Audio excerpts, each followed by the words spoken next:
Y un poquito después, en 1956-57, François Jacob y Jacques Monod describieron por primera vez cómo es que se regula la síntesis de las moléculas proteicas, cómo es que se regula la síntesis de las proteínas a partir de los genes que la codifican. Ellos describieron que además de genes estructurales, genes que codifican para proteínas específicas, existen en el genoma, ellos lo hicieron con el genoma de bacterias y después con el genoma de células animales. Ellos vieron que existían además de estos genes estructurales, genes reguladores, es decir, genes que producían proteínas que iban a regular la expresión de estos genes y que además en el genoma existían secuencias que no codificaban para proteínas, sino que eran secuencias a las que se unían proteínas para regular la expresión de otros genes. Es decir, secuencias que se conocieron como elementos de control. Por ejemplo, los promotores de los que ahora tanto conocemos y tanto hablamos, o los operadores, que fueron muy importantes para el conocimiento del genoma bacteriano. François Jacob y Jacques Monod ganaron el Premio Nobel de Medicina y Fisiología en 1965 por describir por vez primera cómo es que se regula la expresión génica en los diferentes tipos de organismos. Y como una consecuencia muy importante de ese modelo de la doble hélice de Watson y Crick, es que se vio que al momento de dividirse la cadena y de que se generan nuevas cadenas de ADN, es posible que existan cambios en la secuencia. Estos cambios recibieron el nombre de mutaciones y con el paso del tiempo se vio que las mutaciones son fundamentales y necesarias para la evolución. La variabilidad biológica entre los organismos es resultado de las mutaciones que van ocurriendo de manera espontánea en el ADN. Pero también se descubrió que esas mutaciones pueden tener un impacto en la medicina, porque muchas de estas mutaciones pueden dar como resultado enfermedades, y eso lo vamos a ver en un momento. Como yo les decía al principio de la plática, esta sesión y esta plática en particular están enfocadas a la leucemia. Y empezamos hablando de 1953. ¿Qué se sabía sobre la leucemia en 1953? Por los trabajos de Rudolf Virchow y Ernst Neumann en Alemania, se sabía que la leucemia es resultado de la proliferación descontrolada de células de la médula ósea. Se sabía también, y esto fue a finales del siglo XIX, principios del siglo XX, que existen formas mieloides y linfoides de leucemias y que existen formas agudas que son muy agresivas y formas crónicas que eran menos agresivas.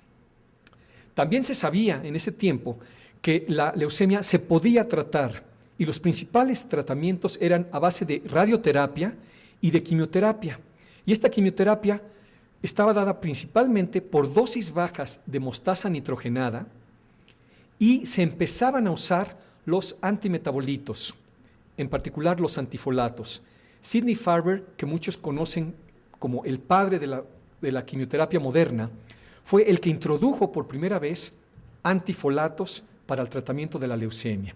De hecho, muchos de ustedes conocen el instituto que se llama Dana-Farber Cancer Institute en Boston. El Farber es precisamente por Sidney Farber, el padre de la quimioterapia moderna. Y la sobrevida de los pacientes en ese tiempo, en 1953, era extremadamente baja. Iba de unos cuantos días para las formas agudas a 2 o 3 años para las formas crónicas. Ahora bien, a partir de ese conocimiento que se tenía, surgieron 3 preguntas, todas ellas encaminadas a tratar de entender realmente la biología de la enfermedad y a tratar de ver si realmente había una oportunidad de convertir la leucemia en una enfermedad curable. La primera pregunta era, ¿qué procesos moleculares desencadenan la leucemia? En 1953 se tenía una idea muy vaga de qué procesos moleculares eran los que daban origen a la leucemia. ¿En qué célula se origina la leucemia y cómo es que progresa la leucemia? No se tenía gran idea sobre eso. ¿Y se puede curar la leucemia? Era la tercera pregunta. En ese tiempo era un gran problema, por lo que les acabo de comentar. Muchos pacientes morían a unos cuantos días de que se le diagnosticaba la enfermedad, pacientes que tenían alguna forma aguda de leucemia. Y algunos vivían 2 o 3 años cuando su forma era crónica, pero no pasaban de ahí. En este tiempo, cuando se pensaba en cómo se produce la leucemia, qué elementos, qué moléculas o qué procesos desencadenan la leucemia, se pensaba que eran virus. Peyton Rose, el del sarcoma de Rose, había descrito que todos los cánceres eran producto de virus. Y esa era su hipótesis. De hecho, Rose en algún momento ganó el Premio Nobel de Medicina y Fisiología precisamente por su teoría de que los virus son los causantes de los cánceres. Y durante mucho tiempo se pensó que la leucemia era causada precisamente por algún tipo de virus. Vamos a empezar entonces hablando de esta primera pregunta. A lo largo de la plática vamos a ir viendo cómo fueron respondiéndose cada una de estas preguntas y vamos a empezar por la primera. Entonces, como les decía, Rose postula que la leucemia, como cualquier otro tipo de cáncer, es resultado de una infección viral. La primera prueba, la primera pista de realmente cómo se produce la leucemia no vino por la virología, no vino por la biología molecular, vino de la citogenética. En 1960, 2 patólogos estadounidenses, Peter Nowell de la Universidad de Pensilvania y David Hungerford de la Universidad Thomas Jefferson, ambas universidades en Filadelfia, describieron algo muy interesante. Prácticamente cerca del 100% de los pacientes que ellos habían estudiado, pacientes con leucemia mieloide crónica, tenían un cromosoma 22 chiquitito, un cromosoma 22 mucho más pequeño que un cromosoma 22 normal. Y se llamó a ese cromosoma Filadelfia, porque ambos investigadores eran de instituciones que estaban en Filadelfia. Este fue el primer marcador que se describió para una neoplasia, para cualquier tipo de cáncer, el cromosoma Filadelfia, en 1960, justo el año en el que yo nací. Bien, la pregunta ahora era, ¿y qué es el cromosoma Filadelfia? ¿Por qué se produce el cromosoma Filadelfia?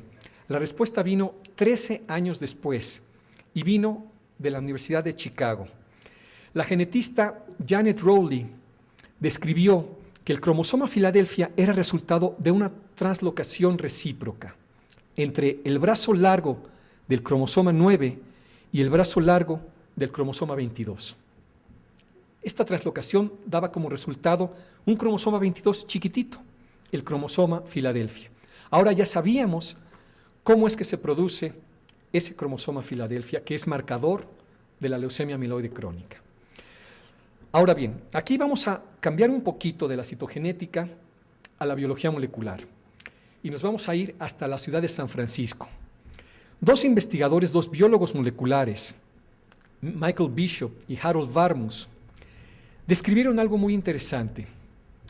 Ellos vieron que en nuestro genoma existen genes que son muy importantes para la biología de la célula.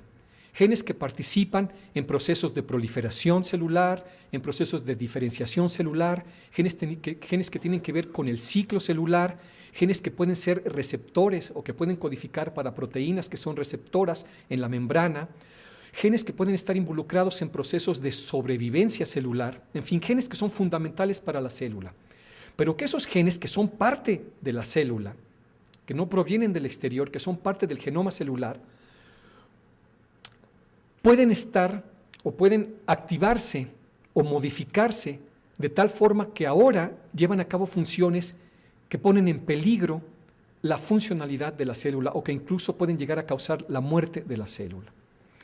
Entonces, estos genes que son fundamentales para la biología de la célula recibieron el nombre de protooncogenes.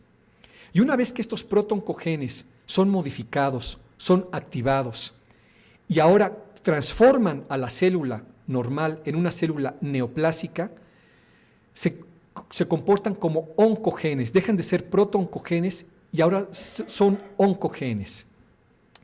Y precisamente por la descripción de estos protooncogenes y su transformación para la generación de oncogenes, que son los que desarrollan las leucemias. En 1989, Michael Bishop y Harold Varmus recibieron el Premio Nobel de Medicina y Fisiología.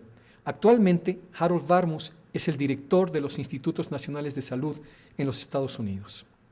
Ahora, ¿por qué hablamos de oncogenes y protooncogenes si estamos hablando de leucemia?